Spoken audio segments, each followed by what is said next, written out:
கியாமத்து நாள், மறுமை நாள் வரும் முன்னர் ஏற்படவிருக்கும் சில அடையாளங்களைப் பற்றி இஸ்லாமிய ஹதீசுகள் மற்றும் அறிஞர்கள் விளக்கங்கள் கூறியுள்ளன. அவை 2 வகைப்படும்: சிறிய அடையாளங்கள், சிறு அஸ்ராத்துகள். இவை கியாமத் நெருங்கி வரும் முன்னரே தொடங்கும். நபி முகம்மது அவர்களின் பிறப்பு மற்றும் இறப்பு, நல்லறிவு குறைந்து அறியாமை அதிகரித்தல், வட்டாரங்களில் பாவங்கள், விபச்சாரம், மதுபானம் பரவுதல், நேரம் மிக வேகமாக ஓடுவது போல தோன்றுதல், மனிதர்கள் மசூதிகளை அழகுபடுத்துவார்கள், ஆனால் தொழுகையை அலட்சியம் செய்வார்கள். நம்பிக்கையில்லாதவர்கள் அதிகரிப்பர், நம்பிக்கையுள்ளவர்கள் குறைவார்கள். பெற்றோர்களை மதிக்காமல் நண்பர்களை முன்னிலைப்படுத்துவர், பொய்யர்கள் துரோகிகள் உயர்ந்து மதிக்கப்படுவர், பெண்கள் அதிகரித்து ஆண்கள் குறைவார்கள். பெரிய அடையாளங்கள், மகா அஸ்ராத்துகள்.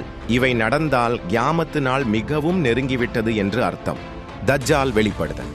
நபி ஈசா அலைஹிஸ்ஸலாம் அவர்கள் வானத்தில் இருந்து இறங்குதல், யாஜூஜ் மற்றும் மாஜூஜ் வெளிவருதல், புகை துஹான் உலகம் முழுவதையும் மூடுதல், சூரியன் மேற்கிலிருந்து உதயமாகுதல், பூமியிலிருந்து ஒரு விலங்கு தப்பத் அல் அர்த் வெளிவருதல், 3 பெரிய நிலச்சரிவுகள், கிழக்கு மேற்கு அரேபிய தீபகற்பம், ஒரு பெரிய தீ மனிதர்களை ஒன்று சேர்த்து கொண்டு போவது, குர்ஆன் மனங்களிலும் புத்தகங்களிலும் நீக்கப்பட்டு விடுதல். 1. தஜ்ஜால் மிகப்பெரிய பொய்யன். வெளிப்படுதல்: அவர் ஒரு கண்ணில் குறைபாடு உடையவர், தன்னைத்தான் இறைவன் என்று கூறுவார்.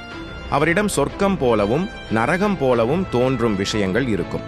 அவர் 40 நாட்கள் உலகம் முழுவதும் சுற்றுவார். இறுதியில் நபி ஈசா அலைஹிஸ்ஸலாம் அவரால் கொல்லப்படுவார். 2. நபி ஈசா அலைஹிஸ்ஸலாம் வானத்திலிருந்து இறங்குதல் தஜ்ஜாலை கொல்வதற்காக இறங்குவார். பின்னர் நியாயம் செய்து இஸ்லாமிய சட்டத்தின்படி ஆட்சி செய்வார். சில வருடங்கள் வாழ்ந்து மறைவார். 3. யாஜூஜ் மாஜூஜ், காக் அண்ட் மேகாக் வெளிவருதல். நபி சுல்கர்னைன் அலைஹிஸ்ஸலாம் அவர்கள் கட்டிய சுவருக்குள் அடைக்கப்பட்டிருப்பர். கியாமத்து நெருங்கும் போது அந்த சுவர் உடைந்து வெளிவருவார்கள். உலகில் பெரும் அழிவுகளை ஏற்படுத்துவார்கள். அல்லாஹ் அவர்கள் மீது நோயை அனுப்பி அழித்து விடுவார். துஹான் பெரிய புகை உலகம் முழுவதையும் ஒரு அடர்ந்த புகை மூடிவிடும். முஸ்லிம்களுக்கு அது குளிர்ச்சியாக இருக்கும், கஃபீர்களுக்கு அது துன்பமாக இருக்கும். 5. சூரியன் மேற்கில் இருந்து உதயமாகுதல். இந்த அடையாளம் வந்தவுடன் தவ்பா மன்னிப்பு கேட்பது ஏற்கப்படாது. நம்பிக்கை கொண்டவர்களுக்கு கூட அப்போது நம்பிக்கை பயனளிக்காது.